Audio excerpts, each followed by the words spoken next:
Hello everybody, Christian from Treasure Town here, and today we're going to be speaking about those 1957 D pennies. It seems like it's one of the most common wheat penny dates, and while most of them are worth a few cents, you really want to be on the lookout for the ones that have significant value potential and just rarity potential beyond that, because you can think about conditional rarity. There's also going to be errors which will be apparent if you have it, but there is a nice group of varieties, now not the most major, but interesting ones where if you're looking closely on your 57D penny, there could be something there that is worth a bit more. So repunchment marks, double dies, that's what we'll be focused on. All of the above, including those errors and conditional rarities, giving you the full picture with clear photos and explanation and approximate values. So we'll head on over to the presentation to do just that.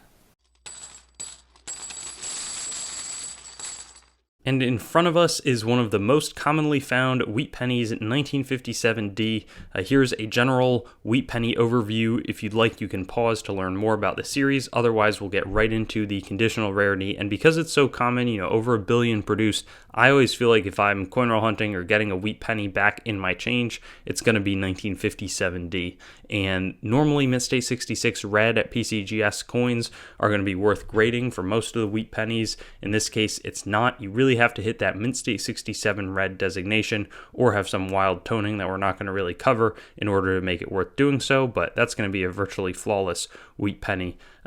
There can be, though, a lot of upside with the varieties. This one is able to be graded at NGC or ANAX. It's Kaneka, Wexler, VP. It's not in the Cherry Picker's Guide, but it's a really nice double die obverse. You can see it in the Liberty over here. Nice spread. Also some big time extra thickness in the date. And the value, I don't know really if 15 to 30 bucks in Mint State. There wasn't too much history on it. I felt like that was sort of the right range though. And it's something that you can look for, and that's going to be the case with a lot of these. Like this one is included in that, not in the VP. So the value is a little bit Varieties plus NGC. So values are a little bit more muted, but again, a little bit of extra thickness, really the place, maybe a little spread on the 9, but you can see in the bottoms of the R and the T, a little bit in the E as well, that there is some separation. And then lastly, there's a few more on the double die side. At least there's a lot of other ones. You can see in the tops of the T, in the Y, and the B, all through the Liberty. Really, again, there's some nice value. And then here we have, it's paired with a repunchment mark, and I think that there might be some more in that case, and then a little bit of a spread over here on the RTY. Same thing going on this coin here. It's like slight separation on either serif. There's also this one, which you can see again a little bit on the inside of the 9, but really some separation on the outside of the R and the T, sort of through that area. You can also look for a doubled eyelid. So that's just what's going on right here. You can see the spread between the initial eyelid and then one that's just below it. Not a super flashy variety, but something that people still pay a little bit for, and not that many people are looking for. It's sort of a common one on the wheat cents. A lot of different dates have that. There's also a ton of repunchment marks. I'm pretty sure I just focused on the ones that you can get graded at NGC, and I think these values again are not for the graded ones, or maybe a graded one. I don't know. It could be tough to get your money back if you grade it at like Mint State 63. If it's like 66 red, it's probably going to be worth it. Maybe sort of borderline 65 red.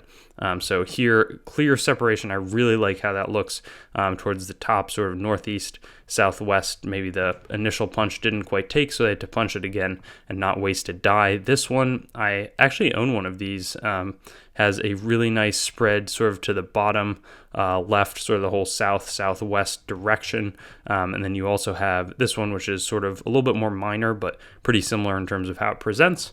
This repunching is also sort of pretty thick, maybe a slight tilt as it gets a little bit back, and in the south you can see a slight bit, but it's not super apparent. And then you also have here where it looks like there's a little bit of a tilt. You can see the protrusion from the left part west side of the mint mark. And then this one, again, more it not super delineated, but similar to that second and third repunching that I showed you. And there's also some interesting errors. This one is a double denomination. It originally was struck as a dime, but instead of leaving the mint in a bag, the dime ends up between the dies of the pennies and receives a really strong strike In this case, that doesn't quite, eliminate the E pluribus from the dime reverse, doesn't quite eliminate FDR, but it's better than some other dimes I've seen. This sold for $6,300. There was also this one. A lot of major errors here. It's probably just a function of how many were struck. $7,500 for this one that got struck on a washer.